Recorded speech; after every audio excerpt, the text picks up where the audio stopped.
پاکستان میں سال 2023 عام انتخابات کا سال ہے، لیکن کیا یہ انتخابات روایتی طریقے سے ہوں گے یا عوام EVM یعنی الیکٹرانک ووٹنگ مشینوں کے ذریعے حق کے رائے دہی کا استعمال کریں گے؟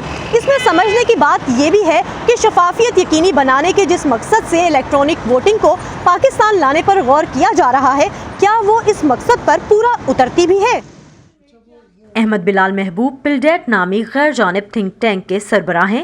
یہ ادارہ سیاسی اور پبلک پالیسی پر تحقیق اور مقننہ کے استحکام کے لیے کام کرتا ہے۔ احمد بلال سمجھتے ہیں کہ الیکٹرانک ووٹنگ سے ووٹوں کی گنتی کا عمل تو شاید تیز ہو سکے اور ووٹ ضائع ہونے سے بچ سکیں، لیکن کیا اس سے انتخابی عمل میں دھاندلی کو روکا جا سکے گا؟ یہ کہنا مشکل ہے۔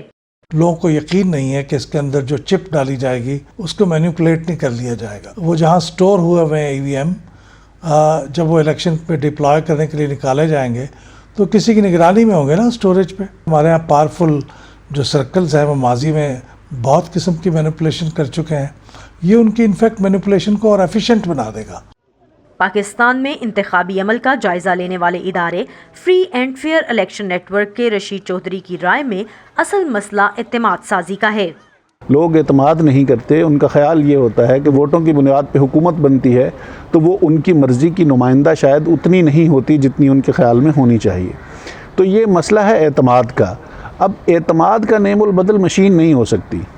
اگر مینول پروسیس پہ اعتماد نہیں ہے تو مشین بھی تو ظاہر ہے کسی نے چلانی ہے نا۔ ان ماہرین کے مطابق یہ تو طے ہے کہ سال 2023 کے عام انتخابات EVM ٹیکنالوجی کے تحت نہیں ہو سکتے، کیونکہ الیکٹرانک ووٹنگ کا بل گزشتہ حکومت نے منظور کیا تھا، لیکن موجودہ حکومت نے آ کر بل میں ترامیم کی اور الیکٹرانک ووٹنگ مشین کے استعمال کا قانون واپس لے لیا۔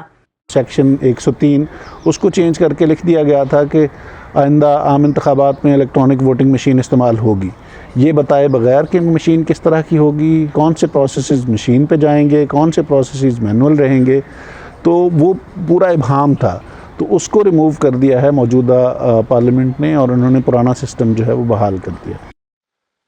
سیکیور الیکٹرانک ووٹنگ میں پوسٹ ڈاکٹریٹ کرنے والے national university of sciences and technology Islamabad کے اسسٹنٹ پروفیسر طاہا علی کہتے ہیں کہ اگر پاکستان میں الیکٹرانک ووٹنگ مشینیں حق رائے دہی کے لیے استعمال کی جاتی ہیں تو یہ بھارت اور برازیل کے بعد اس نوعیت کا دنیا کا تیسرا بڑا منصوبہ ہوگا، جس کے لیے تحقیق اور خاصا وقت درکار ہے۔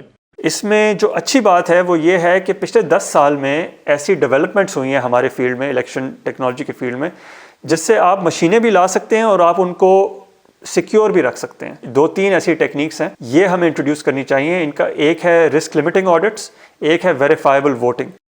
سیاسی جماعتوں کے اختلاف رائے سے لے کر EVM سے متعلق ٹیکنالوجی کے مسائل کے علاوہ موجودہ معاشی حالات میں بھاری مقدار میں مشینوں کی خریداری یا تیاری بھی مشکل کام ہے۔ آئرلینڈ نے اپنی سٹوریج کاسٹ کی وجہ سے اس کو ابینڈن کر دیا کہ آپ الیکشن میں استعمال کرتے ہیں، 5 سال سٹور کرنا ہے، ٹیمپریچر کنٹرول کرنا ہے، ڈسٹ کنٹرول کرنی ہے، اس کی حفاظت کرنی ہے، اس کے لیے ویئر ہاؤس بنانے ہیں اسپیشل۔ ہم نے کسی ملک کی مشینز کی ڈپلائمنٹ کو اچھی طرح اسٹڈی نہیں کیا، ہم نے خود کوئی پراپر سیریس پائلٹ نہیں کرائے، تو ابھی ہمیں کافی کام کرنا ہے۔ اس میں بہت خربوں روپے لگیں گے، اور آپ یہ تو نہیں چاہتے کہ آپ وہ باہر بھیج دیں، آپ ملک کے اندر ایک پوری انڈسٹری بنا سکتے ہیں۔ انسٹیڈ کہ آپ باہر سے مشین، لاکھوں کی ایک مشین لیں، آپ یہاں پہ ایک مشین پروڈیوس کریں جو ہزاروں میں، لاکھ سے کم کے اندر آ سکتی ہے۔